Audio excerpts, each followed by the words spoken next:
اللہ رب العالمین الصلاۃ والسلام علی خاتم النبیین وعلی آلہ وصحبہ اجمعین اما بعد فاعوذ باللہ من الشیطان الرجیم بسم اللہ الرحمن الرحیم قال اللہ تعالی فی سورۃ البقرہ وما جعلنا القبلة التي كنت عليها إلا لنعلم من يتبع الرسول ممن ينقلب على عقبيه وإن كانت لكبيرة إلا على الذين هدى الله وما كان الله ليضيع إيمانكم إن الله بالناس لرؤوف رحيم۔ ترجمہ: اور جس قبلے پر تم پہلے تھے اس کو ہم نے اس لیے مقرر کیا تھا کہ معلوم کریں کہ کون ہمارے پیغمبر کا تابع رہتا ہے اور کون الٹے پاؤں پھر جاتا ہے، اور یہ بات یعنی تحویل قبلہ لوگوں کو گرا معلوم ہوئی، مگر جن کو خدا نے ہدایت بخشی وہ اسے گرا نہیں سمجھتے، اور خدا ایسا نہیں کہ تمہارے ایمان کو یوں ہی کھو دے، خدا تو لوگوں پر بڑا مہربان اور صاحب رحمت ہے۔ قبلہ 2 بار تبدیل ہوا۔ مکہ معظمہ میں حضور صلی اللہ علیہ وسلم کعبے کی طرف رخ فرما کر عبادت کرتے اور نماز پڑھتے، اور مدینہ منورہ میں تقریباً 16-17 مہینے تک آپ بیت المقدس کی طرف منہ کر کے نماز پڑھتے رہے۔ بیت المقدس کو قبلہ بنانا عربوں کے لیے بڑا امتحان تھا، کیونکہ ان کے تاریخی موروثی قومی اور مذہبی جذبات کسی بھی دوسرے معبود کو روحانی مرکز تسلیم کرنے کی اجازت نہیں دیتے تھے، لیکن اللہ کے حکم کے سامنے انہوں نے اپنے جذبات کی قربانی دی۔ بعض طبیعتوں پر یہ حکم بڑا شاق گزرا، لیکن جو کامل ایمان والے تھے وہ اس امتحان سے بڑی آسانی سے گزر گئے، کیونکہ وہ تو اللہ تعالیٰ اور رسول اللہ صلی اللہ علیہ وسلم کے حکم کے بندے تھے، اپنی مرضی، خواہشات اور جذبات کو قربان کرنے والے تھے۔ ان کی اطاعت کا حال تو یہ تھا کہ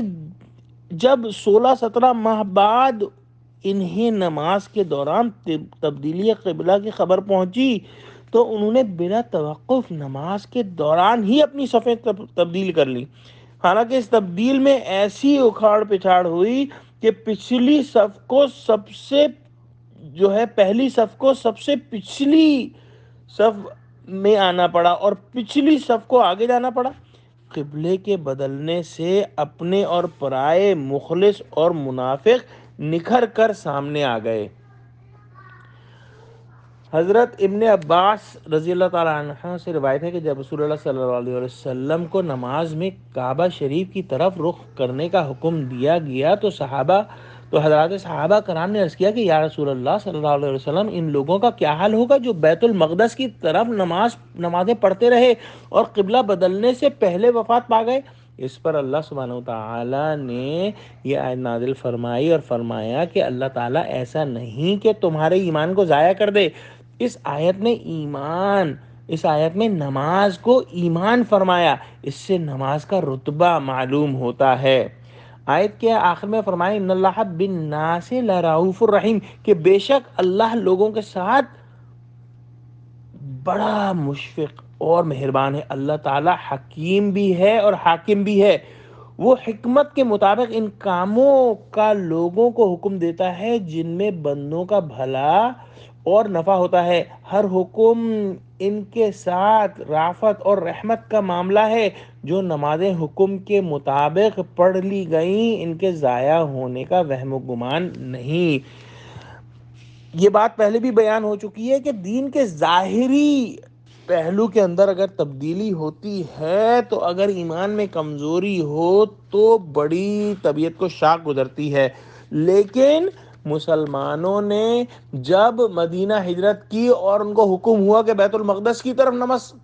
منہ کر کے نماز پڑھو، انہوں نے قبول کیا۔ اس کے بعد جب دوبارہ یہ حکم آیا کہ اب جو ہے وہ کعبہ کی طرف رخ کر کے منہ پڑھو، انہوں نے وہ بھی حکم جو ہے وہ